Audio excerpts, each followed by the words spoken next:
जी अस्सलाम वालेकुम। अच्छा, ये आपके आने से पहले ही मैंने लिखा हुआ है। तो हमारा जो लॉ है उसमें ना दो चीज़ें हैं। एक है इनकम टैक्स ऑर्डिनेंस 2001। ये इनकम टैक्स ऑर्डिनेंस 2001 में आया था। अभी आपको नोट करने का टाइम दूंगा। और फिर हमारे लॉ में है, अभी तक देखें सिर्फ इनकम टैक्स रूल्स 2002। तो इनकम टैक्स ऑर्डिनेंस जो 2001 में आया था उसमें अगर किसी बंदे को कोई क्लैरिफिकेशन चाहिए, कोई पॉइंट्स समझ नहीं आ रहा था, तो उसके लिए हुकूमत ने बनाए थे रूल्स, लेकिन रूल्स 1 साल बाद बने थे। Income tax rules 2002। अच्छा, ऑर्डिनेंस में आगे दो चीज़ें हैं, सेक्शंस। जैसे कोई सेक्शन 67 हो मिसाल के तौर पे, या एक सेक्शन हमने पहले दिन पढ़ा था सेक्शन 74 टैक्स ईयर, और बल्कि ये जो अभी चैप्टर चल रहा है इसका सेक्शन नंबर शायद आपको याद हो, सेक्शन 15 है इनकम प्रॉपर्टी में, फिर 16 पढ़ा था नॉन एडजस्टेबल वाला। तो ये कौन से नंबर्स हैं? Section numbers. फिर इसी तरह इनकम टैक्स ऑर्डिनेंस में क्या है? शेड्यूल्स। उसमें फर्स्ट शेड्यूल आपने पढ़ा होगा, टैक्स रेट्स जिसमें दिए हुए हैं। फर्स्ट शेड्यूल अगर आपने कभी नज़र मारी हो तो डब्बे के ऊपर लिखा होता है फर्स्ट शेड्यूल।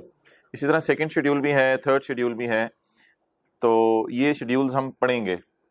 बहरहाल एक्सप्लेन करने के लिए रूल्स हैं। रूल में हमने रूल 14 पढ़ा था, resident individual.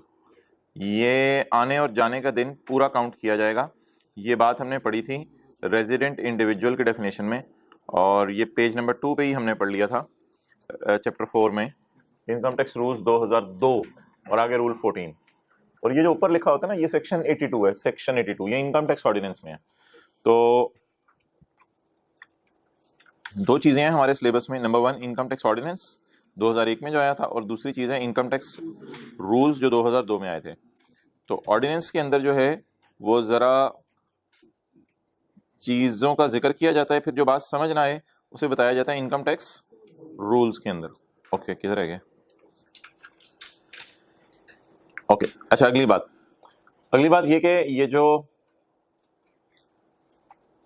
Apportionment of deductions है ये पेज 11 पे दी हुई है, ठीक है। तो इसमें सेक्शन 67 की हेडिंग क्या है?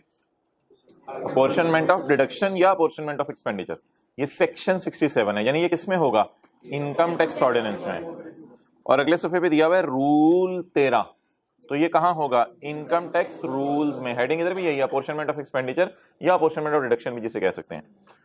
तो अब कभी पेपर में अगर सवाल आए और कहे कि इनकम टैक्स ऑर्डिनेंस की रोशनी में जवाब दें, तो फिर इनकम टैक्स ऑर्डिनेंस की रोशनी में अगर हमें किसी चीज का जवाब देना पड़ेगा तो क्या लिख के आएंगे? सेक्शन 67 लिख के आएंगे या रूल 13 लिख के आएंगे? सेक्शन 67। तो एक है सेक्शन 67 जो मैंने आपको दिखाया, एक है रूल 13। तो सवाल आया पेपर में इनकम टैक्स ऑर्डिनेंस की रोशनी में लिखें तो फिर क्या लिख के आएंगे? सेक्शन 67। चलें जी, नोट कर लें जी। अब भाई ये जगह बना दें सेकंड लास्ट रो में, और भाई इस रो में भी जरा जगह बना दो मोहतरम। ये बॉक्स लीजिए।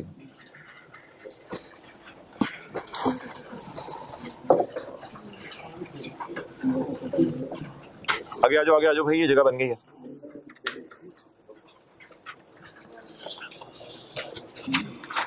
बी कोई don't take more than 30 seconds बस इसके बाद।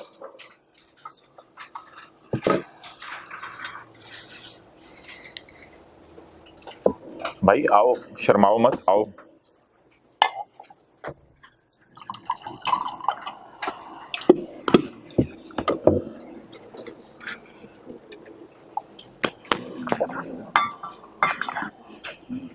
ये थर्ड लास्ट रो में जगह बनवा दो।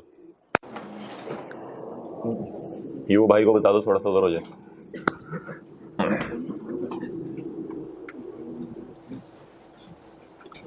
Okay, it's over.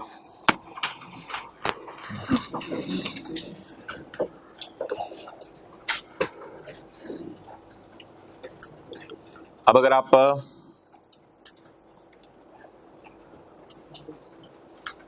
ये सवाल देखें, मिसाल के तौर पे ये क्वेश्चन नंबर 4 है या क्वेश्चन नंबर 3 है, तो वो कहते हैं expenditure incurred by person apportion करना पड़ेगा, तो इनकम टैक्स ऑर्डिनेंस की रोशनी में बताएं, तो क्या लिख के आएंगे? सेक्शन 67। क्वेश्चन 5 के ए में भी इसी तरह है। ओके, तो सिमिलरली एक और सवाल शायद उन्होंने नीचे किया था, उसमें भी इनकम टैक्स ऑर्डिनेंस ही लिखा हुआ है। क्वेश्चन 23 में भी इनकम टैक्स ऑर्डिनेंस की रोशनी में बताएं।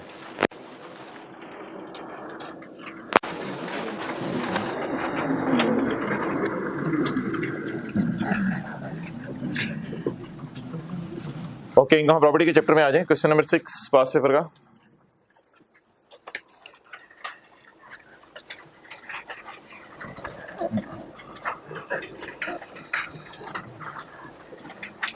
अच्छा भाई, एक सवाल राइज होता है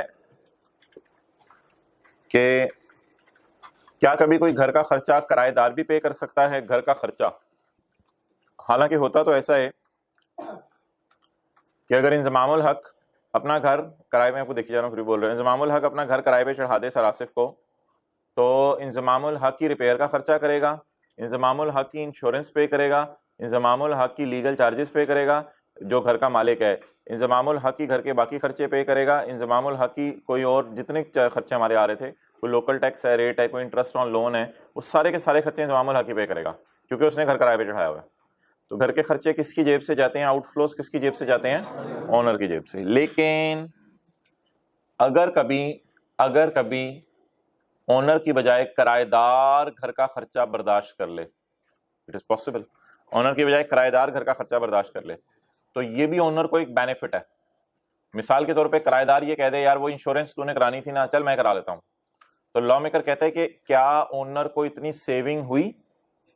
बता दें जल्दी से, आपका खर्चा कोई और कर ले तो आपको पैसे बचे हैं, तो ये भी एक तरह का आपको बेनिफिट ही मिल रहा है और ये भी आपकी इनकम में ऐड होगा। तो अगर कभी आ जाए कि घर का कोई खर्चा पे करना किसकी जिम्मेदारी होती है? वैसे ओनर की, लेकिन पे कौन कर दे? किराएदार पे कर दे। ऐसे अजीब सी मिसाल दे दूं, अब कॉलेज वालों के बारे में हुकूमत की लड़ाई चल रही है कि कॉलेज वालों ने कितने पैसे कमाए। अब एक स्टूडेंट ने एक महीने ऐसे किया था, सिक्योरिटी गार्ड को तनख्वाह अपनी जेब से दे दी थी। अब 20,000 रुपया उसने सब्जेक्ट की फीस भी जमा कराई थी और सिक्योरिटी गार्ड को तनख्वाह भी अपनी जेब से दे दी थी। अब खर्चा किसका है? सिक्योरिटी गार्ड को तनख्वाह देना, कॉलेज का। वो स्टूडेंट ने अपनी जेब से खुशी से दे दी, अब कॉलेज वालों ने उसको तनख्वाह नहीं दी। अब बता दें कॉलेज को बेनिफिट मिला कि नहीं मिला? कॉलेज को उतने पैसे सेव हो गए। तो कोई बंदा किसी का खर्चा कर ले तो इसका मतलब है कि जो ओनर है उसको इसके बदले क्या हो गया? फायदा हो गया।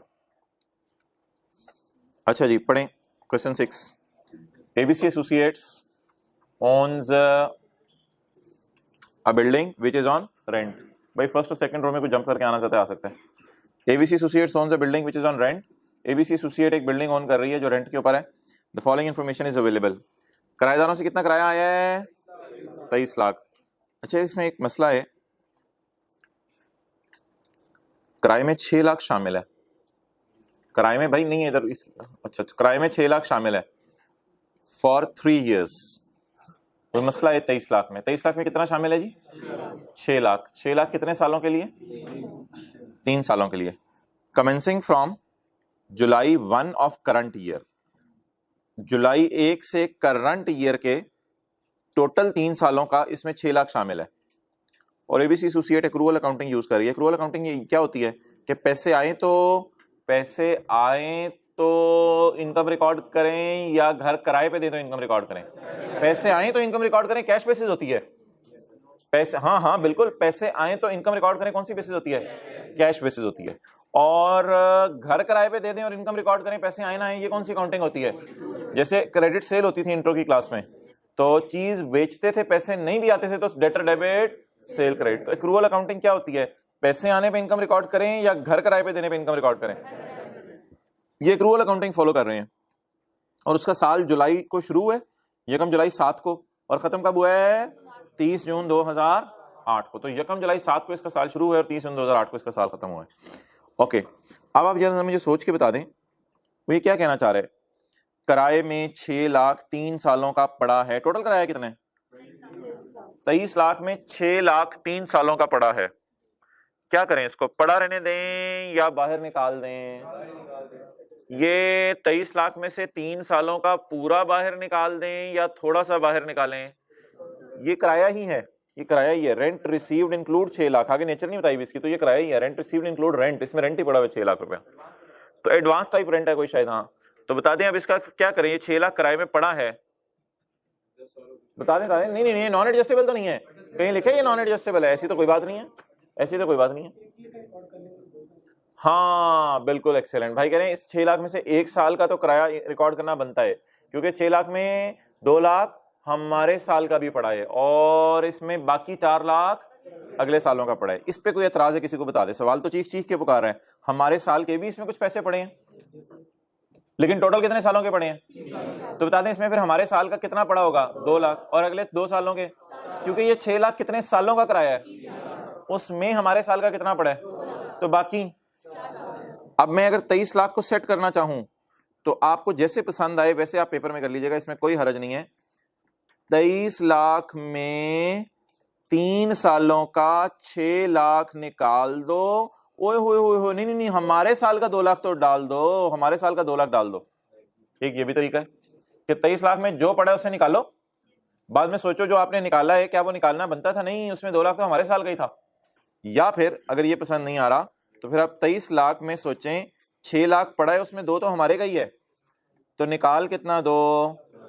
4 लाख रुपए निकाल दो। जाहिर बात है जितना सा घर किराए पर है उसी इनकम पे हम टैक्स देंगे, ना कि अगले सालों का जो 6 लाख का कुछ पोर्शन आया हुआ है। अगले सालों का 6 लाख का कितना आया हुआ है? 4 लाख। अब देखिए इंग्लिश पढ़ी कितनी आसान थी।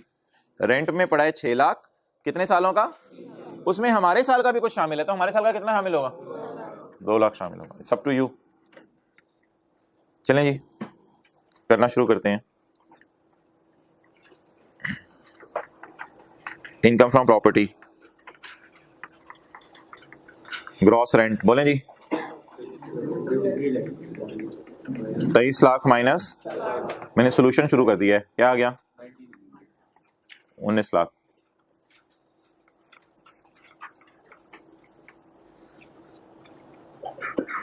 ये पहला खर्चा आ रहा है, depreciation on building. Building depreciate हो रही है under the 3rd schedule of law. हमारे लॉ का कोई शेड्यूल है, उसके मुताबिक हमने डेप्रिसिएशन निकाली है। तो मोहतरम सेक्शन 15A जो था ना, एक बार याद रखिएगा, घर किराए पे देते हैं तो बिल्डिंग तो डेप्रिशिएट होती है, जाहिर बात है बिल्डिंग अपनी वैल्यू लूज करती है। लेकिन एक बार याद रखिएगा जो सेक्शन 15A था ना, उसमें इंश्योरेंस भी था, रिपेयर भी था, उसमें ग्राउंड रेंट भी था, और ये सारी चीजें थी, लेकिन उसमें डेप्रिसिएशन कहीं नहीं थी। तो वही खर्चे बस अलाउड हैं, तो डेप्रिसिएशन माइनस करने की इजाजत। और लोगों का ये कहना है ये जो रिपेयर अलाउंस है ना 1/5, ये असल में वो डेप्रिसिएशन की जगह ही लॉ मेकर ने माइनस करने दी है, क्योंकि इतनी ज्यादा रिपेयर नहीं होती कि 10 लाख रुपया किराया आ रहा हो तो 2 लाख रिपेयर ही हो जाए, 1/5 हम लेते हैं। तो एक्चुअली शायद ये डेप्रिसिएशन की जगह उसने रिपेयर अलाउंस माइनस करने दिया है। लेकिन ये तो लोगों की लॉजिक है, लॉजिक को साइड पे छोड़ें। आप सिर्फ बता दें सेक्शन 15A में कहीं हमने पढ़ा था डेप्रिसिएशन माइनस करो? जहां इंश्योरेंस पढ़े थे, रेंट कलेक्शन चार्जेस पढ़े थे, वहां पढ़ा था डेप्रिसिएशन माइनस करो? तो इसको काटें, डेप्रिसिएशन नहीं माइनस करने की इजाजत। अगला पॉइंट जी, प्रॉपर्टी टैक्स। हाँ ये माइनस करेंगे, ये माइनस करेंगे।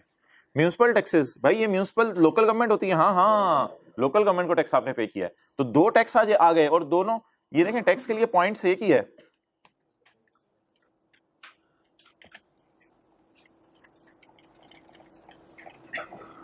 टैक्स के लिए पॉइंट एक ही है, कौन सा वाला पॉइंट है? C, local tax, local charge. Local means कि आपने फेडरल गवर्नमेंट को पे नहीं किया। क्लियर? तो प्रॉपर्टी टैक्स तो मैं आपको कई दफा बता चुका हूं, ये भी अलाउड है। ये दोनों पॉइंट सी में गिरेंगे। सी किसका? सेक्शन 15A का। ये खर्चा अलाउड है बिल्कुल, 4 लाख के साथ नॉट अलाउड, ये अलाउड, और म्यूनिसिपल लोकल गवर्नमेंट टैक्सेस भी अलाउड। एग्रीमेंट्स विद द किराएदार प्रोवाइडेड किराएदार should pay the municipal tax. Student के साथ ये मुआहदा हो गया कि सिक्योरिटी गार्ड के पैसे तुम नहीं दिया करने हैं। Agreements with the tenants provide that, बोले बोले बोले the tenant should pay the municipal tax. जरा सोचिए क्या हो रहा है अब, खर्चे कितने हैं? 2, प्रॉपर्टी टैक्स और म्यूनिसिपल टैक्स। प्रॉपर्टी टैक्स और म्यूनिसिपल टैक्स। प्रॉपर्टी टैक्स कौन पे कर रहा है? कुछ नहीं लिखा हुआ, ओनर ही पे कर रहा होगा। और ये दूसरा टैक्स किराएदार पे कर रहा है। अब जरा सोच के बताएं, अगर ये खर्चा किराएदार पे कर रहा है तो भाई बैठ जाओ ना, आराम से बैठ जाओ। अब ये खर्चा अगर किराएदार पे कर रहा है, व्हाट डज इट मीन? अगर ये किराएदार पे कर रहा है तो इसका मतलब ओनर को इतना पैसा बच रहा है ना, तो ये भी उसकी क्या होगी? फिर इनकम में ऐड होगा। तो एक और भाई बेनिफिट जो मिला, बेनिफिट नाम रख दें, जो मर्जी नाम रख दें, सेविंग नाम रख दें।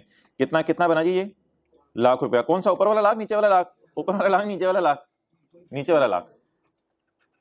टोटल कितना हो गया जी? 2 मिलियन। तो करें जी, बस खत्म हुआ सवाल। लेस ठहर जो थे, लेस सबर को छुरी थले छाल हो यार, बकरा आ गया जिबाई करने, ईते आन दो। कुछ हमारे जानने वाले बकरा लेके आए तो वो ईद से एक दिन पहले ही बारबेक्यू चल रहा था, किसी ने पूछा, उसने कहा यार 20-25 दाने लाए थे, हमने सोचा एक दाना जरा टेस्ट कर लें। ठीक है, जाहिर बात है कुर्बानी की नीयत तो नहीं की होगी, लेकिन अच्छी बात है। अच्छा 4 लाख, अच्छा मेरा दिन बकरे की तरफ था, मैं शायद कोई इसकी बात नहीं। अच्छा जी, तो 20 लाख जरा 1/5 इज 4 लाख। रिपेयर अलाउंस, अच्छा डेप्रिसिएशन माइनस करनी है, आप बताएं। प्रॉपर्टी टैक्स कर दो माइनस, कितना? और मेरे भाई प्लीज ये भी माइनस होगा, ये खर्चा वो बर्दाश्त करे, डजंट मीन कि ये खर्चा नहीं है। अब आपको लॉ मेकर ने इधर इनकम में ऐड किया तो खर्चा अलाउ होगा। प्लीज प्लीज ये मत सोचिएगा कि राइज अपना प्रॉफिट एंड लॉस बनाते हुए सिक्योरिटी गार्ड की तनख्वाह आप खर्चे में नहीं डालेगा। ये खर्चा आपका है, किसी और ने पे कर दिया है, लेकिन इनकम कमाने के लिए ये किया, तो ये मत सोचिएगा इस तरह, तो उसको ना बड़ा उल्टा नुकसान हो जाएगा अगर आपने इधर ऐड कर दिया और नीचे लेस ना किया। क्यों? अगर आपने खाली ऊपर ऐड कर दिया तो ना लेस करने दिया लॉ मेकर ने खर्चे को, ऊपर ऐड भी कर दिया, ये तो उसको डबल नुकसान हो जाएगा बेचारे को। बहरहाल लॉजिक वगैरह नहीं सोचते, बस सादा सी बात पेपर पॉइंट ऑफ व्यू से याद रखें, बाकी बातें छोड़ें। क्या ये खर्चा है? हाँ, कोई और पे कर दे अच्छी बात है, हमने ऐड कर दिया, खर्चा है तो मुझे माइनस करने दें। No more arguments and no more questions on this point, मैंने वजह बता दी है। तो पेपर पॉइंट ऑफ व्यू से बात याद रखें जी। क्या बात याद रखनी है? अगर हमारा खर्चा कोई और पे कर दे तो खर्चा है, खर्चा है, बस खर्चा है, लेकिन एक छोटा सा नया काम क्या करना है? हाँ, तो यहां पे मैंने न्यू लिख दिया, लेकिन प्लीज ओल्ड काम ना भूल जाइएगा, ये पहले भी करते थे, ये न्यू काम किया आज हमने, आज तक पहले कभी नहीं किया था। हाँ, ये भी 4 लाख नया काम है, लेकिन ये तो थोड़ा सा लॉजिकल सी चीज थी। जाहिर बात है आप कॉलेज वालों को अगले साल की फीस दे दें, यार सीए फाइनल की फीस अभी पकड़ लो, मेरे पास थोड़ा पैसे आ गए, फीस अभी पकड़ लो, तो कॉलेज वाले इनकम में नहीं डालेंगे जब तक सर्विस ना दें आपको। चलें जी, वो कितना? 14 लाख।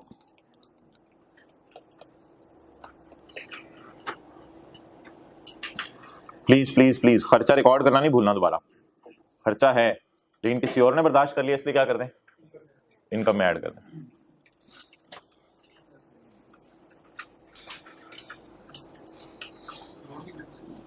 हो गया जी, अब तो पीएचडी करनी हो गया, बस ये 2-3 लाइन सवाल में खत्म कर। अच्छा जी, अब टैक्स भी निकालना है? नहीं, कंप्यूटर इनकम और प्रॉपर्टी। अच्छा यार, ये ना क्वेश्चन 7 अब आपका होमवर्क होगा। ये तो सुहेल वाला सवाल कल कर लिया और बाकी वाला, ये तो कल मैंने एक सफे पे अलग से बना के दिया था आपको, ऐसा ही है ना? हाँ, लेकिन ये आपका इम्तिहान है। अब देखते हैं, ये मैंने थोड़ा सा डिफरेंट सवाल करके दिया था, यहाँ थोड़ा डिफरेंट तरीके से लिखा हुआ है, वो 1-2 लाइनें आपको इसमें नहीं मिलेंगी। तो ये कौन सा वर्क है? होमवर्क। वर्क कहते हैं, वर्क कहते हैं, वर्क। ओके, आ जाए जितने दी सेक्शन 66 पे थे ना हम, सेक्शन 66। अच्छा जी, यहाँ एग्जाम्पल 2A मैं लिखवाना भूल गया था, एग्जाम्पल 2A की थी ना इसकी, तो यहाँ पे लफ्ज डाल लें एग्जाम्पल 2A नोट में ना, NOTE में, नोट में। अच्छा मुझे बताएं, अगर तो शेयर डेफिनेट एंड असर्टेनेबल हैं तो तोड़ के 2 हिस्से किए जाएंगे इनकम के, तोड़ के 2 हिस्से किए जाएंगे और फिर उनकी अलग अलग उनके हाथों में टैक्स लगेगा। जैसे कि पता नहीं क्या नाम था, तलहा और कासिम वाला सवाल किया था। और अगर उनके शेयर्स डेफिनेट एंड सस्टेनेबल नहीं है तो ऐसी सूरत में कुछ भी नहीं करने की जरूरत, आपको AOP समझी जाएगी। क्लियर? अच्छा, ये जो एग्जाम नोट भी छोड़े अभी, क्योंकि ये चैप्टर 12 की को बात है, ये सबसेक्शन 2 है, ये रह गया था। ये एक बार याद रखिएगा, शेयर डेफिनेट एंड सस्टेनेबल है या शेयर डेफिनेट नहीं है, ये बातें प्रॉपर्टी के चैप्टर के लिए हैं। बिजनेस के चैप्टर के लिए सीधा सीधा रूल है, ये AOPs है। क्या मतलब? 2-3 लोग मिलके दुकान खरीदें, बोतलें बिस्किट रखें, बेचना शुरू कर दें, उन पे नहीं लगेगा कि वो AOP नहीं है, बल्कि वो तो हमेशा ही क्या समझी जाएंगी। ये जो रिलैक्सेशन है, ये लॉ मेकर ने किस लिए दी? ये रिलैक्सेशन सिर्फ प्रॉपर्टी के केस में दी आपको, कि 2 लोग मिलके क्या कमा रहे हैं? घर किराए पे दे रहे हैं, तो जो किराया आ रहा है, रिलैक्स करो, तोड़ के 2 हिस्से करो, अलग अलग टेबल लगा लो, इसमें रेट कम हो जाता है अक्सर। लेकिन अगर 2 बंदे मिलके बिजनेस कर रहे हैं और बोतलें बिस्किट बेच रहे हैं, तो क्या उनकी इनकम के तोड़ के 2 हिस्से करेंगे या उनको AOP ही समझा जाएगा? भाई बहरहाल ये चैप्टर 12 के अंदर पढ़नी है बातें, अभी छोड़ें, लेकिन ये कोशिश करें पॉइंट 2 समझ आ रहे हैं। This section shall not apply, ये सेक्शन नहीं लगा करेगा in computing income under the head income from business के चैप्टर में ये सेक्शन ना लगाना, तो फिर किस चैप्टर में लगाना? प्रॉपर्टी के चैप्टर में। ठीक है, तो यहां पे स्टार डाल के, पॉइंट 2 पे स्टार डाल के, अगर आप यहां लिखना चाहें सफे के टॉप पे, अगर 2 लोग इकट्ठे होकर दुकान खोल लें दुकान, घर किराए पे नहीं दे रहा, मैं बोल रहा हूँ अगर दो लोग इकट्ठे होके दुकान खोल लें, दुकान खोलने के बाद ब्रैकेट में लिखेंगे इनकम फ्रॉम बिजनेस, अगर दो लोग इकट्ठे होकर दुकान खोल लें तो उनको एओपी समझा जाएगा, फिर तोड़ो तोड़ो नहीं होगा। अगर दो लोग मिलकर दुकान खोल लें, किराए पे नहीं देंगे, दुकान खोलेंगे,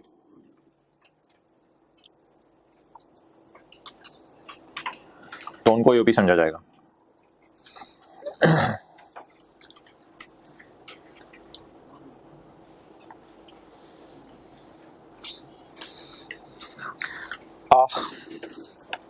ये चैप्टर भी साथ साथ याद करने का सोचा था।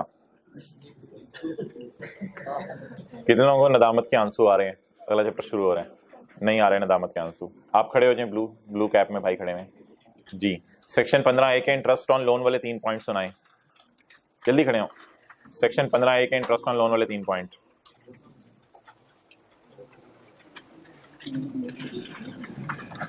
नेक्स्ट भाई खड़े हो जाए, आपने भी कहा था मुझे नदामत के आंसू नहीं आ रहे। बैड डेट माइनस करने की 3 शराइत।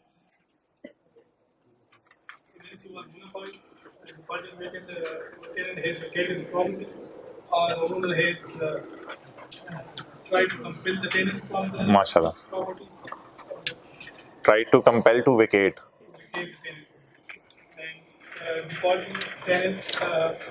And defaulting tenant well done, ऐसे बच्चे चाहिए। आगे चलो आगे चलो। दूसरा, इनिशिएटेड, हाँ लीगल प्रोसीडिंग अगेंस्ट टेनेंट और ही कंसिडर्स, निकालने का कोई फायदा नहीं। हाँ एक्सेलेंट। आगे पढ़ने वाले बच्चे आप बैठ जाओ, अभी बैठ जाओ। ओके जी, जरा साथ वाले को चेक करें, हिलालू के ये भी पढ़ता पढ़ता है, हिलाएं जरा, क्या निकला है?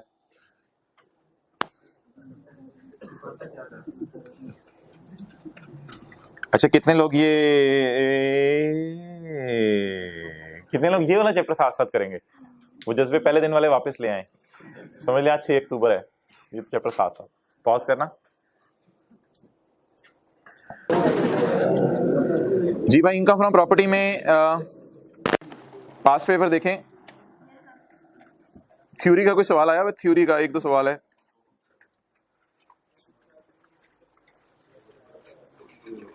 Question 3, discuss the provision income tax ordinance regarding, ये तो पूरा सेक्शन 16 लिख के आएंगे। नॉन एडजस्टेबल एडवांस की प्रोविजंस बतानी है, सारी प्रोविजंस 10 साल में बांटे मुंटेंगे वो सारी, और आगे वाली बातें भी सारी। अच्छा ये मोहतरम कुछ बच्चे ये लिख के आते हैं कि the non adjustable advance will be taxed in 10 years, will be taxed in 10 years। अब जब ये लिख के आते हैं तो लॉ मेकर कहते हैं इसमें 3-4 मसले हैं। एक मसला इसमें यह है कि non adjustable advance will be taxed in 10 years वालों ने पहली गलती ये की है, इन्होंने ये नहीं बताया कि किस साल से ऐड करना शुरू करें, तो इसलिए उनको बताना चाहिए था 10 years की बजाय इन खामोश एक मिनट थोड़ा सा, इन the year in which it was received and the following 9 years। उनको ये बताना चाहिए था किस साल से इनकम में डालना शुरू करें। भाई अगर आप ये लिख के आ जाएंगे it is taxed in 10 years, तो ये नहीं पता चलेगा कब से डालना शुरू करें। और जो लोग पेपर में ये लिख के आ जाएंगे it will be taxed in 10 years, उन्होंने दूसरी गलती ये की कि बराबर नहीं बताया हर साल में डालना है। तो आप कहेंगे ये तो ऑब्वियस सी बात है, तो पूरा पेपर ही ऑब्वियस है, छोड़ दें फिर। तो वो इन इक्वल प्रोपोर्शन का लफ्ज भी आपने लिख के आना है। और जो लोग ये लिख के आते हैं कि the non adjustable advance will be taxed in 10 years, इस पे एग्जामिनर इसलिए भी नंबर काट लेता है कि वो कहते हैं under the head income from property, इसने नहीं बताया। सर इतना तो उसको पता ही होगा, उसको तो सारा ही पता होता है।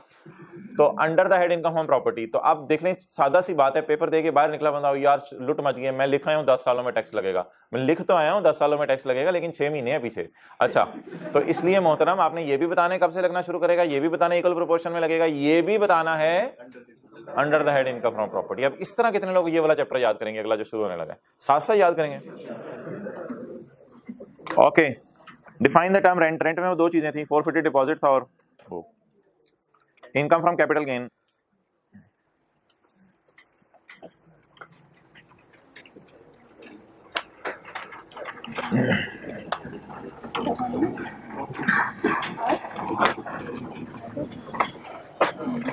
अच्छा मोहतरम, ये घर है एक साहब का और ये दुकान है, और अब कैपिटल गेन के चैप्टर में सबसे पहला सवाल ये आएगा कि कौन सी चीजें कैपिटल एसेट हैं और कौन सी चीजें कैपिटल एसेट नहीं है। तो सबसे पहला सवाल जो है वो ये आएगा, कौन सी चीजें कैपिटल एसेट हैं और कौन सी चीजें कैपिटल एसेट नहीं हैं। ओके, ये जो दुकान है, घर है, दुकान है, और ये ओनर है कासिम, और दुकान और घर एकदम करीब आते जा रहे हैं। अच्छा, तो दुकान के ऊपर बिस्किट पड़े हुए हैं, दुकान के ऊपर बिस्किट पड़े हुए हैं, किराना स्टोर जिसे आप कहते हैं, और दुकान की छत पे पंखा लगा हुआ है। अब मोहतरम मुझे ये बताएं, जो दुकान के ऊपर बिस्किट पड़े हुए हैं ये क्या है? स्टॉक या इन्वेंट्री। इसे बेचते हैं, इसे बेचते हैं। लेकिन अगर कोई ग्राहक दुकान पे आए और आके कहे यार बिस्किट तो बड़े मजे के तूने रखे हुए हैं, ये पंखा भी मुझे दे दे, तो ये पंखा बेचने के लिए है, ये इलेक्ट्रॉनिक्स की दुकान है या जनरल स्टोर है? तो इसलिए ये आपके जो एसेट्स हैं इनको कहा जाता है आमतौर पे फिक्स्ड एसेट। और जिन हजरात ने इंट्रो नहीं पढ़ी हुई उनके लिए बात करने लगा हूं, ये फिर अगर पंखा 10 साल के लिए खरीदे ना तो हर साल वैल्यू लूज करता है, तो इनको किया जाता है डेप्रीशिएट। इनको बेचा नहीं जाता बल्कि थोड़ा थोड़ा इस्तेमाल करके इनको किया जाता है डेप्रीशिएट। तो दुकान के ऊपर दो किस्म की चीजें पड़ी होती हैं, एक दुकान पे वो चीजें पड़ी होती हैं जो बेचने के लिए हैं, एक दुकान पे वो चीजें पड़ी होती हैं जो दुकानदार इस्तेमाल कर रहा होता है। जैसे आप मिसाल के तौर पे कपड़ों की दुकान पे जाएं तो वहां कपड़े क्या होंगे? स्टॉक। लेकिन अगर आप कपड़ों की दुकान पे जाके कहें मुझे एसी भी दे दो, बड़े मजे की हवा आ रही है, चिल माहौल चल रहा है, तो कहेगा एसी बेचने के लिए नहीं है, एसी तो मैंने 5 साल के लिए खरीदा है, हर साल मैं इसे थोड़ा थोड़ा डेप्रीशिएट कर रहा हूँ, और ये एसी में मुझे जो है वो बेचारे की कीमत कम होती जा रही है इस्तेमाल होने की वजह से। लेकिन वो एसी यूज के लिए दुकान पे पड़ा हुआ है या बेचने के लिए? लेकिन कपड़े बेचने के लिए पड़े होते हैं। वैसे तो लोग कहते हैं घर तक नहीं आना चाहिए, लेकिन हम घर तक चले जाते हैं। और अब इसके घर के बारे में जो है वो कुछ बातें करते हैं। अब जो इसका घर है, उस घर के अंदर जो भी मूवेबल चीजें पड़ी हुई हैं, जो भी क्या पड़ी हुई हैं? मूवेबल चीजें। कुर्सी मूवेबल, आप उठ के हिलाए ना, जरा उठ के कुर्सी से हिला, बैठ जाए तो फिर कहाँ हिलनी है कुर्सी, फिर तो कुर्सी बेचारी कहती है चल उठ। तो कुर्सी जरा आप उठें और हिलाएं तो कुर्सी मूवेबल। बर्तन मूवेबल चीजें हैं। तो घर के अंदर जो मूवेबल, एसी भी मूवेबल है, एसी भी फिक्स नहीं होता। घर के अंदर, घर तक पहुंच गया हूं मैं, प्लीज मेरी याद रखिएगा, मैं घर तक पहुंच गया हूं, ठीक है, बुरा बना रहा है ये। तो एसी और चीजें घर में मूवेबल। घर में कौन सी पड़ी हुई चीजें? तो ये जो मैंने आपको 3 चीजें बताई है ना, दुकान पे पड़ी हुई वो चीजें जो डेप्रीशिएट होनी है। दुकान पे कौन कौन सी चीजें पड़ी हुई डेप्रीशिएट होती हैं? पंखा है दुकान में, जो काउंटर है जिसपे वो बैठा हुआ है पैसे कलेक्ट कर रहा है, दुकान पे जो कुर्सी है, दुकान के ऊपर जो है कोई एसी लगा हुआ है, वो सारी चीजें बेचने के लिए नहीं है, क्योंकि हम मिसाल में ले रहे हैं कि ये शहजादे का हमारे का जनरल स्टोर है, तो इसलिए ये सारी की सारी चीजें इसने बेचने के लिए रखी हुई हैं, या ये वाली चीजें बेचने के लिए रखी हुई हैं और ये वाली चीजें इस्तेमाल के लिए। लेकिन जब हम किसके घर तक चले गए तो वहां पे सिर्फ कौन सी चीजें हमने पकड़ी? मूवेबल। तो ये जो 3 चीजें मैंने आपको बता दी, 1 2 3, ये 3 चीजें लॉ मेकर कहता है कैपिटल एसेट नहीं है, कैपिटल एसेट की डेफिनेशन में नहीं गिर रही। हमने कहा क्यों? कहता है इस बात को छोड़ो, ये चीजें तो बिजनेस के चैप्टर में डिस्कस करेंगे, इसलिए इसको कैपिटल गेन के चैप्टर से बाहर निकाल रहे हैं। तो कैपिटल एसेट की डेफिनेशन आप पढ़ने आए थे इस नियत से कि मुझे पता चलेंगे कैपिटल एसेट्स कौन से हैं कैपिटल गेन के चैप्टर में। जैसे रेंट की डेफिनेशन पढ़ने आए थे तो समझे थे सारी चीजों का किराया ही रेंट होगा, लेकिन उसने कहा नहीं नहीं नहीं नहीं, सिर्फ लैंड और बिल्डिंग का किराया रेंट होगा। इसी तरह प्रॉपर्टी के चैप्टर में आए तो, ये कैपिटल गेन के चैप्टर में आए तो आप ये समझ के आए कि कैपिटल एसेट्स की लिस्ट पढ़ेंगे। वो कहते हैं नहीं, मैं कैपिटल एसेट्स की लिस्ट नहीं बता रहा, उल्टी डेफिनेशन दे रहा हूं। मैं आपको बताता हूं कौन से कैपिटल एसेट नहीं है। तो पहले जी देख लेते हैं कौन कौन सी चीजें कैपिटल एसेट नहीं है, और आ जाके ना फिर घर में जो पड़े हुए शेयर्स हैं ना आपके, वो कैपिटल एसेट होंगे, वो कैपिटल एसेट होंगे। अब ये ना कि शेयर्स भी मूवेबल होते हैं, नहीं, वो इस चीज का एविडेंस है कि मैंने कंपनी में इन्वेस्टमेंट की हुई है। तो आ जाके शेयर्स जो होंगे ना वो इस चैप्टर में कॉल करेंगे। Capital asset means property of any kind held by a person. किसी भी किस्म की प्रॉपर्टी जो बंदे ने होल्ड की हुई है, चाहे वो उसके बिजनेस की है या नहीं, इससे कोई फर्क नहीं पड़ता, बट डज नॉट इंक्लूड। लेकिन ये 3 चीजें कैपिटल एसेट हैं या नहीं हैं? अब हम कैपिटल एसेट्स की एग्जांपल्स पढ़ने लगे हैं या कैपिटल एसेट्स की एक्सेप्शंस पढ़ने लगे हैं? तो असल ये बात शुरू होने लगी है, पहली वाली लाइन इतनी कोई खास नहीं, असल ये लाइन अब शुरू होने लगी है। स्टॉक, वो जो दुकान पे पड़े हुए बिस्किट थे, ये कैपिटल एसेट नहीं है। कंज्यूमेबल स्टोर्स होते हैं, दुकान पे पड़ी हुई कोई रुई है, कोई कपड़ा वगैरह है, कोई चीजें साफ करने के लिए, या कोई कॉटन है, जैसे अक्सर उसकी क्लिनिक के ऊपर, डॉक्टर की क्लिनिक पे कॉटन पड़ी होती है। अब वो कॉटन उसने बेचने के लिए नहीं रखी होती है, वो मरीजों के कान में डालने के लिए रखी होती है, वो कंज्यूम हो जाती है, इस्तेमाल हो जाती है। ऑपरेशन के दौरान कोई चीज़ करनी हो, कुछ करना हो, वो इस्तेमाल हो जाती है, ज़ाया हो जाती है। या किसी दुकान के ऊपर चले जाएं, कोई दरवाज़ों के लिए उन्होंने ऑयल रखा हुआ है, ऐसी दरवाज़ों से आवाज़ आती है ची चाँ, तो ऑयल डाल देते हैं, तो ये ऑयल अब कंज्यूम हो जाता है, बिकता भी नहीं है और इस्तेमाल भी हो जाता है। तो कंज्यूमेबल इस तरह की चीज़ें होती हैं, कॉटन ऑयल वगैरह जो घरों के अंदर भी पड़ी होती हैं चीज़ें, इस्तेमाल हो जाती हैं, बिकती नहीं है, कंज्यूमेबल चीज़ें। और रॉ मटेरियल तो फिर फैक्ट्रीज में होगा ना। तो अगर किसी कोई बंदा है, होंडा कार्स वाले गाड़ियां बना रहे हैं, तो गाड़ियां जब बना रहे हैं तो गाड़ियों के अंदर जो रॉ मटेरियल है, टायर वगैरह, तो वो रॉ मटेरियल जितना है, देखें दुकानदार के पास जो है ना तैयार माल पड़ा होता है, बिस्किट तैयार होते हैं, बस बेचने होते हैं। लेकिन होंडा कार्स के पास तैयार गाड़ियां नहीं होती, वो जो है वो मटेरियल इकट्ठा करते हैं और खुद गाड़ी बनाते हैं। तो जो दुकान जो ऐसे बिजनेसमैन है बड़े बड़े, जिनके पास रॉ मटेरियल पड़ा हुआ है, तो वो भी उनके लिए बिजनेस का एसेट है, ना कि कैपिटल एसेट। तो बिजनेस में पड़ा हुआ रॉ मटेरियल, बिजनेस के लिए पड़ी हुई कॉटन या ऑयल, और बिजनेस के लिए बेचने वाला पड़ा हुआ स्टॉक। तो स्टॉक इन ट्रेड को अंडरलाइन करके bottles, biscuits in general store, stock in trade को अंडरलाइन करके bottles, biscuits in general store, general store के अंदर देख लिया मोबाइल, जबरदस्त, bottles biscuits in general store. ये क्या है जी? कैपिटल एसेट नहीं है। रॉ मटेरियल को अंडरलाइन करके tyres for Honda cars, Honda car के लिए टायर क्या है? रॉ मटेरियल है या फिनिश गुड्स हैं? फिनिश गुड तो गाड़ी है शायद उनकी, फिनिश गुड, टायर तो रॉ मटेरियल है। और कंज्यूमेबल स्टोर्स को अंडरलाइन करके cotton in doctor clinic, doctor की क्लिनिक में जो कॉटन पड़ी हुई है वो कंज्यूम हो जानी है, इस्तेमाल हो जानी है। ये तीनों चीजें किस मकसद के लिए रखी हुई है हमने? For the purpose of business, that's why they are not capital asset. Okay, next, any property for which depreciation is allowed, any property for which, ये पंखा भी प्रॉपर्टी होती है आपकी, आपके कब्जे में होता है। any property for which depreciation allowed, depreciation जिनकी अलाउ की जाती है वो भी कैपिटल एसेट नहीं है। any property for which depreciation is allowed, क्या मतलब? फैन, टेबल, इन फर्नीचर की दुकान नहीं, in general store, general store, हाँ जनरल स्टोर के ऊपर जो चीजें भी ऐसी पड़ी हुई हैं जो इस्तेमाल करने से क्या हो रही हैं? डिप्रिशिएट हो रही हैं। जिस चीजों के बारे में आप दुकान पे जाके ये नहीं कह सकते ये भी पैक करके दे दो, क्योंकि दुकानदार उनको इस्तेमाल कर रहे हैं और वो चीजें डिप्रिशिएट हो रही हैं। Any property for which a depreciation is allowed under the head income from, हाँ बिजनेस के चैप्टर में इनको डेप्रिशिएट करें, आप शौक से करें, लेकिन कम से कम ये चैप्टर इन पे नहीं लगता। क्लियर? और अमोर्टाइज, अमोर्टाइज वो सॉफ्टवेयर जो होते हैं, सॉफ्टवेयर इंटेंजिबल जैसे होते हैं, सॉफ्टवेयर अमोर्टाइज होता है, वही general store, software on general store. General store पे सॉफ्टवेयर बिक नहीं रहा होता, जनरल स्टोर पे सॉफ्टवेयर बेचने के लिए नहीं रखा होता। जनरल स्टोर पे जो किराना की दुकान जिसे आप कहते हैं, दालें जहां मिल रही होती हैं, तो वहां सॉफ्टवेयर अगर इन्होंने रखा होगा तो कंप्यूटर के अंदर डाला होगा ताकि कोई रिकॉर्ड वगैरह रख सकें किस किस को उधार पे चीजें बेच रहे हैं। अब तो बल्कि दुकानों पे आपने अक्सर देखा होगा, जब आप जाते हैं खासतौर पर मेडिसिन की दुकानों पे, तो वो पहले पर्ची बनाते हैं, कंप्यूटर के ऊपर पर्ची बनाते हैं ताकि उनको पता चले हमारा स्टॉक कितना पड़ा हुआ है और कौन कौन सी दवाइयां रह गई हैं, ताकि उन्होंने नई ऑर्डर करनी हो तो बता सकें। तो वो दुकानों के ऊपर जो कंप्यूटर पड़े हैं उनमें सॉफ्टवेयर ही तो हैं।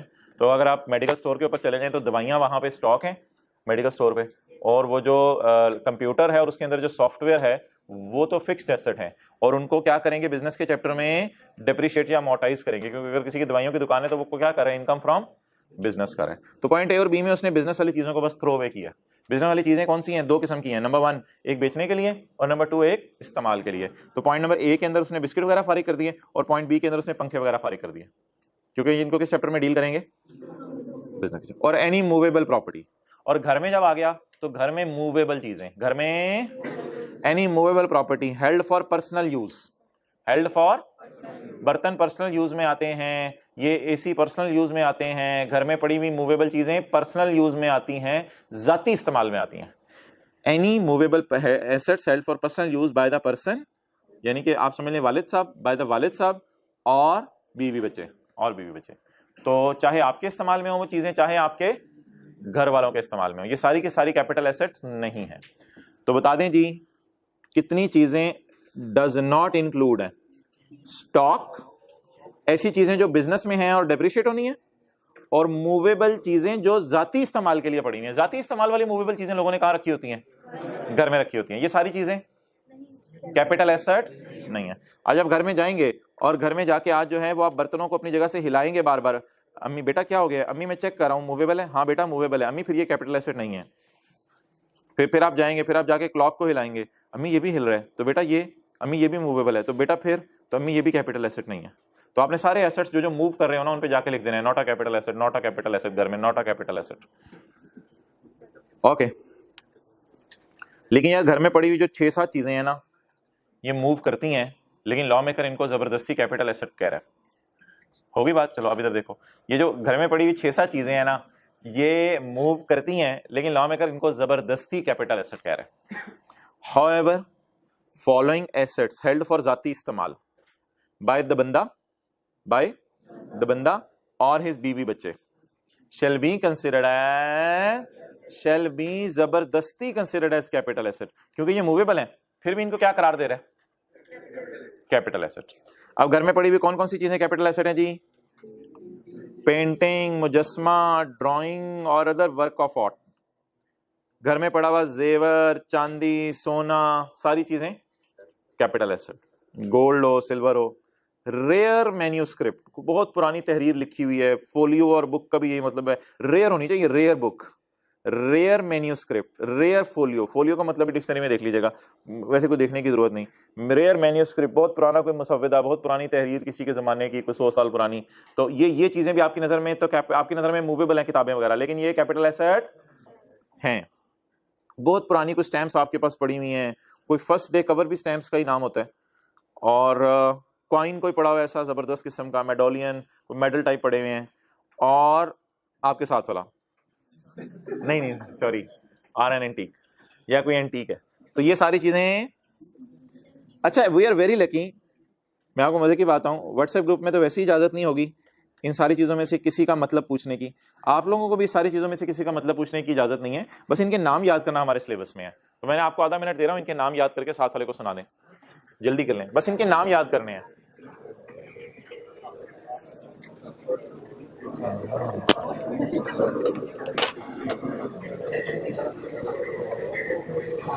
पेंटिंग, स्कल्पचर, ड्राइंग और other work of art, jewellery, rare manuscript, rare folio, rare book, a postage stamp or a first day cover, a coin or a medallion or an antique.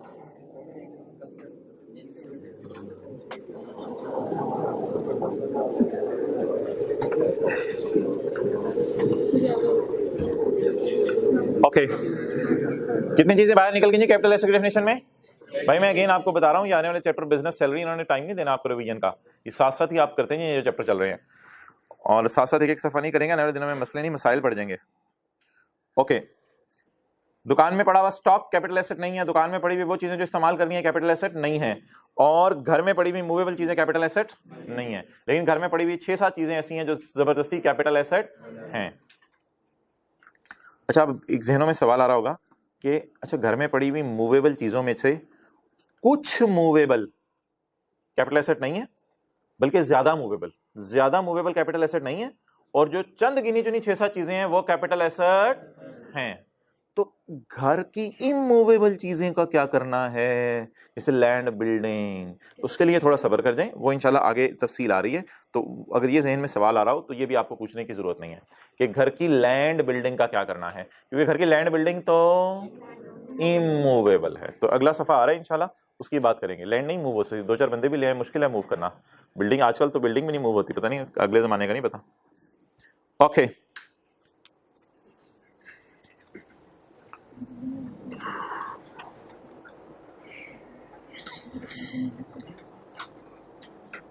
अच्छा अब हम ना capital assets की examples पढ़ने लगे हैं, लेकिन ये डब्बे में है। डब्बे में मतलब है कि लॉ ने कैपिटल एसेट की एग्जांपल्स नहीं दी, उसने क्या दी है जो चीजें कैपिटल एसेट, लेकिन अब हमें पेपर पॉइंट ऑफ व्यू से न्यूमेरिकल्स के लिए तो पता होना चाहिए क्या कैपिटल एसेट है। तो कैपिटल एसेट्स होते हैं शेयर्स ऑफ अ कंपनी, ये मैं इंशाल्लाह बुक अपलोड करते हुए ये गलती सही कर दूंगा। शेयर्स ऑफ अ कंपनी, बोलें shares of a company, company नहीं shares, shares of a company, किस कंपनी के shares, that does not fall under, वो फिर देख लेंगे यार हम पब्लिक कंपनी कौन सी होती है, प्राइवेट कंपनी कौन सी होती है, इन बातों को भी छोड़ने जरा थोड़ी देर के लिए कि पब्लिक कंपनी कौन सी है, प्राइवेट कंपनी कौन सी है, उसकी डेफिनेशन शायद हम एक दिन बाद पढ़ेंगे। बोले जी कैपिटल एसेट में पहली चीज क्या है? अब जहन में ये ना है कि शेयर मूवेबल है, नहीं, उसने लिखा हुआ था उसने लिखा हुआ था ऊपर के पर्सनल यूज में आते हैं, शेयर पर्सनल यूज में नहीं आते आपके, वो आपने साइड पे ही रखे होते हैं, बर्तन, गाड़ी, घर के अंदर, ये सारी चीजें पर्सनल जाती इस्तेमाल में आती हैं आपके। शेयर तो वैसे ही खरीद के साइड पर रखे होते हैं, इसलिए शेयर्स हमेशा क्या समझे जाएंगे, कैपिटल एसेट समझे जाएंगे। तो बताएं सबसे पहली मिसाल, शेयर्स ऑफ अ कंपनी। आगे बेशक फिलहाल ब्रैकेट में कौन सी कंपनी, जो पब्लिक कंपनी नहीं है। तो पब्लिक कंपनी के जो शेयर्स होंगे उनका क्या करना है वो भी इंशाल्लाह 2 दिनों बाद देखेंगे। फिलहाल ऐसी कंपनी के शेयर यहां गिर रहे होंगे जो प्राइवेट कंपनी है, और पब्लिक प्राइवेट की डेफिनेशन भी 1 दिन में पढ़नी है। अच्छा ये तीसरी बात काट दें, ये स्कोप में नहीं है। दूसरी बात, share of member in partnership form, ये भी कभी आएगा, आपने पूछा नहीं। दूसरा वाला share of member in partnership form, ये क्या होता है। ये मिसाल के तौर पे 2 पार्टनर हैं ए और बी, उनकी लड़ाई होगी। ए ने कहा मैं जा रहा हूं, बी ने कहा जा जा जा। तो ए ने अपना हिस्सा किसी मिस्टर सी को बेच दिया। तो ये इसी तरह है ना जैसे कंपनी में हमने शेयर्स बेच दिए। कंपनी में शेयर्स होते हैं और पार्टनरशिप में पार्टनरशिप एग्रीमेंट होता है। कंपनी में क्या होते हैं, शेयर्स होते हैं, यानी कंपनी के अंदर अगर किसी ने पैसा डाला हो तो क्या खरीदता है, शेयर खरीदता है। और अगर पार्टनरशिप के अंदर किसी ने पैसा डाला हो तो पार्टनरशिप का एग्रीमेंट होता है। तो कंपनी के शेयर बेचना भी कौन सी इनकम है, कैपिटल गेन इनकम। लेकिन अगर पार्टनरशिप में पार्टनर थे ए और बी, और ए ने कहा मैं जा रहा हूं और जाते जाते अपना हिस्सा बेच के जा रहा हूं, तो ए अपना हिस्सा बेचेगा, हो सकता है गेन आए, हो सकता है लॉस आए। तो वो गेन लॉस के चैप्टर में डील होगा, कैपिटल गेन के चैप्टर में। तो share of a partnership firm, तो आगे उर्दू में लिख लें, किसी पार्टनर ने अपना हिस्सा किसी और बंदे को बेच दिया। पार्टनर ने अपना हिस्सा किसी और बंदे को बेच दिया। अब बताएं नया पार्टनर आ जाएगा फर्म में या पुराना भी रहेगा, नया पार्टनर आ जाएगा। किसी पार्टनर ने अपना हिस्सा किसी और बंदे को बेच दिया।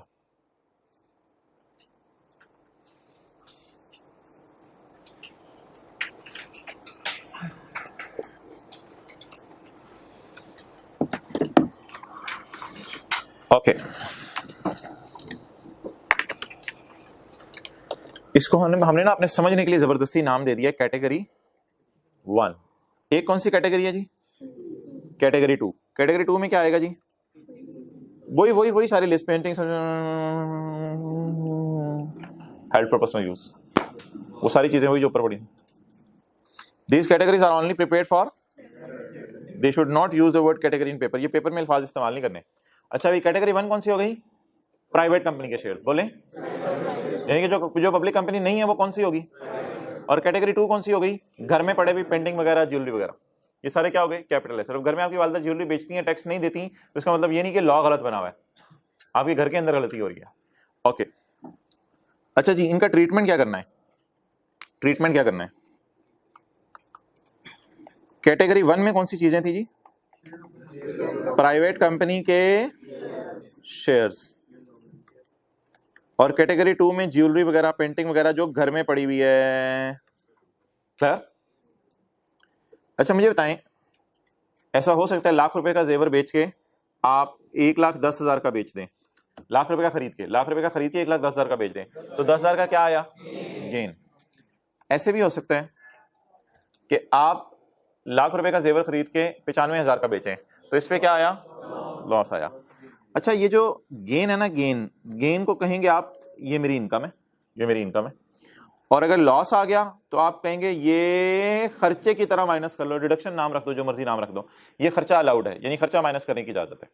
तो प्राइवेट कंपनी के शेयर्स बेचे, प्राइवेट कंपनी ए थी कोई, प्राइवेट कंपनी के शेयर बेचे, 10 रुपए का शेयर खरीद के 12 का बेचा, कितना गेन आया, 2। और एक और कंपनी थी उसमें आपने 12 रुपए के शेयर खरीद के 11.5 रुपए के बेचे, तो 0.5 का क्या आ गया, तो गेन इनकम हो जाएगा, लॉस डिडक्शन वाला हो जाएगा। अच्छा आपने ज्वेलरी 15 रुपए की खरीद के 18 रुपए की बेच दी, तो क्या आ गया, गेन आ गया। और ज्वेलरी 15 रुपए की खरीद के 14 रुपए की बेच दी, तो क्या आ गया, ये लॉस नॉट अलाउड है। यहां पे लॉ में करने कंजूसी की, यहां पे ये ज्वेलरी का बेचना इनकम है, लेकिन ज्वेलरी पे लॉस आना डिडक्शन। शायद इसीलिए हमने कैटेगरी 1 और 2 इसका नाम रखा है, क्योंकि कैटेगरीज बनाने की बिल्कुल जरूरत नहीं थी। जब सारे के सारे कैपिटल एसेट्स हैं, तो क्या क्या कैपिटल एसेट्स हैं, प्राइवेट कंपनी के शेयर्स और ज्वेलरी, पेंटिंग वगैरह, ये सारे क्या हैं, कैपिटल एसेट्स। लेकिन कैपिटल एसेट्स के अंदर हमें 2 कैटेगरीज क्यों बनानी पड़ी, क्योंकि इनके टैक्स ट्रीटमेंट में डिफरेंस है, इनके टैक्स ट्रीटमेंट में डिफरेंस है। क्या डिफरेंस है इनके टैक्स ट्रीटमेंट में? जब भी कभी हमें खुशी आए प्राइवेट कंपनी के शेयर बेचने पे और ज्वेलरी बेचने पे, तो खुशी के अंदर इमरान खान कहते हैं मेरा हिस्सा, और जब कभी प्राइवेट कंपनी शेयर बेचने पे नुकसान आए तो इमरान खान कहते हैं कोई नहीं, मैं इस गम में तेरे साथ हूं, माइनस कर ले। लेकिन अगर ज्वेलरी बेचने के ऊपर लॉस आए तो इमरान खान कहते हैं ये अपना लॉस अपने पास रख, ये माइनस करने की इजाजत। प्रॉपर्टी के चैप्टर में भी हमने पढ़ा था कुछ खर्चे माइनस नहीं करने होते। मिसाल के तौर पे मैंने बिजनेस के चैप्टर में फाइन वगैरह दिखाया था, हुकूमत को पे करें, माइनस नहीं करना होता। तो इसी तरह ये अगर आपको नुकसान आ जाए तो नुकसान माइनस करने की इजाजत नहीं है। क्या मोहतरम? इनकम, ये जो इनकम्स आएंगी, हाँ ये इनकम कैपिटल गेन वाले इनकम के हेड में जाएंगी और बिजनेस वगैरह सारा ऐड करेंगे, टोटल इनकम लेस ज़कात हुई न्यूमेरिकल।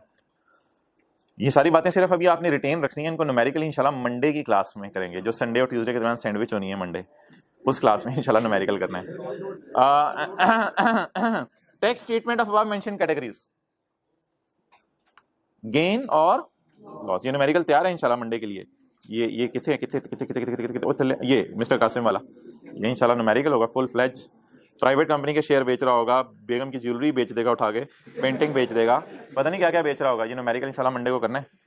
ओके जी। व्यवस्था रहे शजर से उम्मीदें बाहर रख, शजर से मुराद कॉलेज और टीचर है यहाँ। अच्छा जी, कैटेगरी वन, कैटेगरी वन क्या थी? प्राइवेट कंपनी के शेयर्स। नहीं यकीन आ रहा तो ये देख लें, ऊपर यहाँ लिखा। कैटेगरी वन पे गेन क्या होगा, और कैटेगरी वन पे लॉस खर्चे के तौर पे माइनस करने की इजाजत है। कैटेगरी टू पे गेन इनकम और लॉस खर्चे के तौर पे माइनस करने की इजाजत नहीं है। तीसरी चीज छोड़ें, ये कौन सा सितारा है? काला सितारा, बोले काला सितारा। काला सितारा क्या कह रहे हैं? काला सितारा कितनी जगह लगा हुआ है? 4 जगह लगा हुआ है, 2 जगह लगा हुआ है, 2 जगह लगा हुआ है। एक छोटी सी रिलैक्सेशन है जो किसके केस में है? सिर्फ गेन के केस में। जो किसके केस में? गेन के केस में। गेन के केस में ये रिलैक्सेशन है कि लॉ मेकर ना चीजों को जल्दी जल्दी बेचना पसंद नहीं करता। एक बंदा चीजें खरीदता रहे, बेचता रहे, खरीदता रहे, बेचता रहे, लाउबाली सा कहता है बंदा पागल ही हो रही, क्या कोई माइंड को डिसीजन है तेरा, रख चीजों को। तो लॉ मेकर याद रखेगा चीजों को रखना पसंद करता है, जल्दी जल्दी बेचना पसंद नहीं करता कि सुबह खरीद लिया, शाम को बेच दिया, फिर खरीदा, फिर अगले दिन बेच दिया। कोई कुछ कहता है आराम से सेंसिबल होकर चलो, तसल्ली से खेलो, आप क्या इतनी जल्दी में जा रहे हो। तो लॉ मेकर याद रखिएगा कैपिटल एसेट के चैप्टर में हर जगह पसंद करेगा चीजों को ज्यादा अरसा रखना। क्या पसंद करेगा? तहम्मुल पसंद करेगा, बर्दाश्त पसंद करेगा। ये नहीं कि चीज आई है आप नींद नहीं आ रही रात को, सुबह बेचनी है, ये चीजें लॉ मेकर को पसंद नहीं है। कहते हौसला रखो, हिम्मत रखो, चीजें रखा करो, रख के फिर आराम से कभी बेचा करो। तो उसमें लॉ मेकर ने 24 महीने दिए हैं, सॉरी 12 महीने, 12 महीने दिए हैं, यानी 1 साल। 12 महीने का क्या मतलब? तो कहते हैं अगर तुम, मिसाल दे रहा हूं, अगर तुम ज्वेलरी 1 लाख रुपए की खरीदो और बेच दो 1,10,000 की, तो गेन कितना आया? 10,000। और ये ज्वेलरी तुमने बेची है 3 साल बाद, खरीदी थी 2015 में लाख रुपए की, कुछ नोट करने की जरूरत नहीं, पूरा न्यूमेरिकल करना है हमने। खरीदी थी 2015 में कितने की, और 2016, 17, 18 में कितने की बेच दी? कितने साल रखी? 3 साल रख के कितना गेन आया? तो कहते हैं 10,000 को इनकम में ऐड ना करो, 10,000 का ना थोड़ा सा हिस्सा इनकम में ऐड कर दो, बस 10,000 पूरा रहने दो। करेंगे एक ही साल ऐड, वो 10 सालों का कोई चक्कर नहीं। 10,000 को फौरन इनकम में ऐड कर दो, लेकिन 10,000 का 75%। 10,000 का कितने परसेंट? यानी कमाएंगे हम 10,000, सेविंग होगी हमारी 10,000, लेकिन न्यूमेरिकल के फेस पे ऐड कितना होगा? 7,500। तो भाई गेन की सूरत में बेनिफिट बता दें क्या मिलेगा अगर गेन आएगा। तो अगर खरीदने और बेचने के अरसे के दरमियान 1 साल से ज्यादा का अरसा हुआ, तो जब गेन आएगा तो गेन पूरा इनकम में ऐड होगा या गेन थोड़ा सा इनकम में ऐड होगा? थोड़ा सा इनकम में ऐड होगा। ये जरा इंग्लिश पढ़े, समझ आ रही है? क्या लिखा हुआ है जरा? Gain will be multiplied by 75%। Lakh की ज्वेलरी खरीद के 1,10,000 की बेची, कितना गेन आया? 10,000 will be multiplied by, if holding period, holding period क्या मतलब? हाँ, अंडरलाइन करके लिखें, डेट ऑफ परचेज और सेल के दरमियान अरसा। डेट ऑफ परचेज और होल्डिंग पीरियड को अंडरलाइन करके, क्या होता है होल्डिंग पीरियड बताएं? डेट ऑफ परचेज और डेट ऑफ सेल के दरमियान का अरसा। छात्र से पूछे मोबाइल होल्ड किए हुए कितना अरसा हो गया? डेट ऑफ परचेज और डेट ऑफ सेल के दरमियान का अरसा।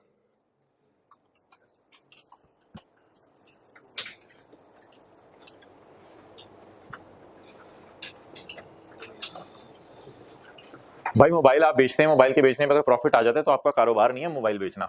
तो मोबाइल के बेचने पे प्रॉफिट आता है, आप इसलिए टैक्स नहीं देते क्योंकि मोबाइल मूवेबल है। मोबाइल क्या है? और इस लिस्ट में कहीं है नहीं, इस लिस्ट में कहीं है नहीं। तो मोबाइल पेंटिंग है, तो मोबाइल इस लिस्ट में कहीं नहीं है।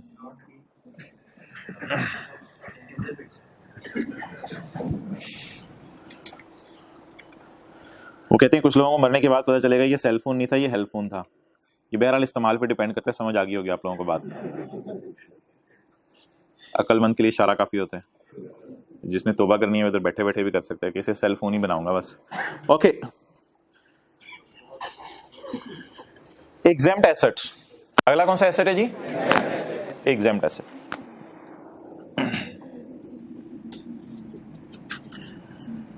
एग्जेम्प्ट एसेट क्या होगा? मिसाल के तौर पे किसी कंपनी के शेयर्स होंगे मिसाल के तौर पे, लेकिन हुकूमत क्या कह देगी, अगर तुमने बेचे इस कंपनी के शेयर्स तो खैर है, और बोलने आगे फूल झड़े, अगर तुमने इस कंपनी के फलां बंदे, अगर तुमने इस कंपनी के शेयर बेचे तो टैक्स ना दो, कोई मसला नहीं, रिलैक्स करो। ये कौन सा एसेट होगा? Exempt asset. अगर आपने बेचा तो गेन आपकी इनकम, जब गेन इनकम नहीं है तो अगर नुकसान आ गया तो नुकसान भी माइनस करने की इजाजत नहीं है। तो ये ना छोटे छोटे अल्फाज हैं, फिलहाल अभी याद करने हैं, न्यूमेरिकल करेंगे तो बड़ा इजीली आपको समझ आ जाएंगे। तो सिर्फ कौन सा वाला लॉस माइनस हो सकता है?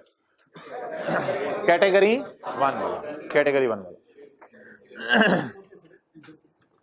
एग्जेम्प्ट एसेट्स कौन से एसेट्स हैं वो इंशाल्लाह पढ़ेंगे यार।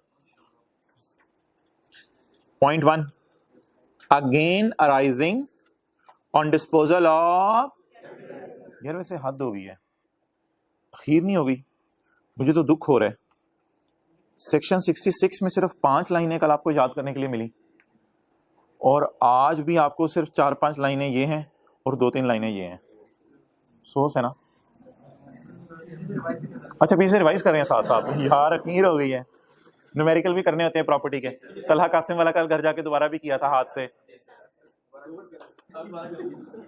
नहीं न्यूमेरिकल अगर आप छोटे छोटे नहीं करेंगे ना तो सारे हेड्स के जब मिक्स होकर न्यूमेरिकल आता है पेपर में तो वो फिर आपसे हैंडल नहीं होगा। ये न्यूमेरिकल तलहा कासिम जितने भी हैं साथ साथ करते रहें। Again rising on the disposal of a capital asset, आपसे बात हो गई थी ना, 3-3 घंटे आपको हर सब्जेक्ट के लिए मिल जाएंगे, घर में होते हैं। कितने लोगों ने बात सुनने के बाद 3 घंटे निकालने शुरू कर दिए हैं? कितने लोग आज सोचेंगे जाके कि मेरे 3 घंटे कहाँ जाते हैं इस सब्जेक्ट के? पूरे दिन के 3 घंटे नहीं, इस सब्जेक्ट के 3 घंटे। Again rising on the disposal of capital asset, सोच के सोचेंगे अच्छा इधर गए कल से इंशाल्लाह ना। Again rising on the disposal of capital asset shall be chargeable under the head capital gain. Capital asset के बेचने पे गेन कैपिटल गेन के चैप्टर में जाएगा। और कैपिटल एसेट कौन से हैं? वो जो ऊपर वाली लिस्ट हमने पढ़ी थी वो तो एक्सक्लूजन की थी। कैपिटल एसेट कौन से हैं? प्राइवेट कंपनी वाले या ज्वेलरी वगैरह। तो इनके बेचने पे जो गेन आएगा किस चैप्टर में जाएगा? आखिरी बात और क्लास खत्म। अराइजिंग लफ्ज लिखा हुआ है, गेन के साथ लास्ट 7 लफ्ज क्या लिखा हुआ है? अराइजिंग। अराइजिंग का क्या मतलब है? सीधी सी बात, आपने 16 में बेचे, पैसे आए 17 में। आपने ज्वेलरी बेची 30 जून 16 को, ज्वेलरी बेची 30 जून 16 को, अगले बंदे ने कहा यार पैसे ना 2 जुलाई को ले जाना, तो गेन अराइज कब हुआ? 16 में या अगले साल 17 में? अराइज और रिसीव कब हुआ?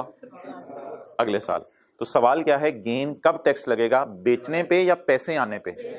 बेचने पे, बेचने पे, बेचने पे, पैसे आने पे नहीं, पैसे आने पे नहीं। प्रॉपर्टी के चैप्टर में भी यही मैंने कहा था, घर का किराया आएगा तो इनकम में डालेंगे या किराया कमाएंगे तो इनकम में डालेंगे। मिसाल के तौर पे again is taxable in the year in which it is earned, arise या earned, and not the year in which it is. क्या मतलब है? ये बात भूल जानी है, इसलिए आगे पढ़ लें क्या मतलब है। It means if we sell the shares in, बेच 16 में दिए एंड रिसीव कैश इन, बताएं जी किस साल इनकम में जाएंगे? सर ये नजर आ रहा है, किस साल इनकम में जाएंगे? 16 में इनकम में जाएंगे। बेचने वाले साल या जिस साल पैसे आए?